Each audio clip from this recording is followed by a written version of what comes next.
So we know with redo TAV there are many different combinations and configurations possible, but we can split it into these four groups. And leaflet overhang is relevant when you have a short frame valve inside of a tall frame valve, particularly when that's a supraannular valve. And you can see here we have two supraannular valves, and this is the level, the highest level that their leaflets can reach. And if you were to put a short frame valve underneath those leaflets, you would create a leaflet overhang.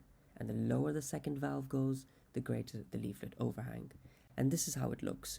So here we have a sapien valve inside of an evolute and an accurate, and you can see above the sapien valve frame you've got these fluttering overhanging leaflets.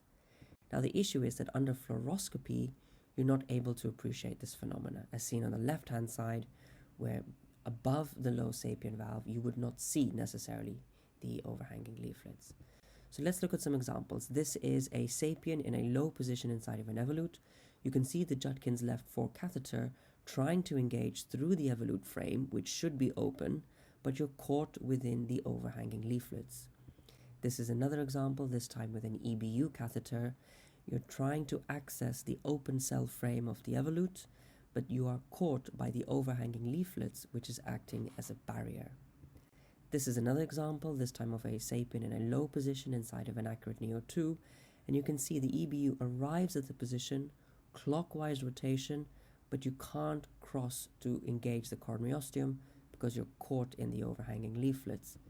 And here this time a similar concept, but this time with a conventional Judkins left 4 via an internal approach. Once again you can see the catheter is stuck within those overhanging leaflets.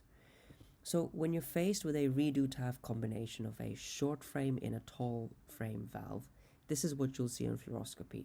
And you have to appreciate the leaflet neoskirt, on which there's a separate video, but above that, above the short frame, you should be aware that there is a zone, which is the leaflet overhang zone, which is actually a dynamic area with the leaflets opening and closing in systole.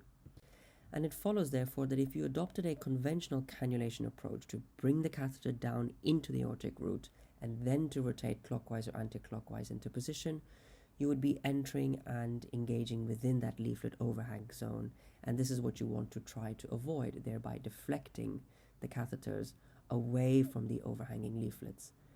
As you can see here, with a sapien in a low position in an evolute, the catheter is going by the side, and similarly here with the sapien in a low position in an accurate Neo 2. Once again, catheters bypassing and avoiding the overhanging leaflets.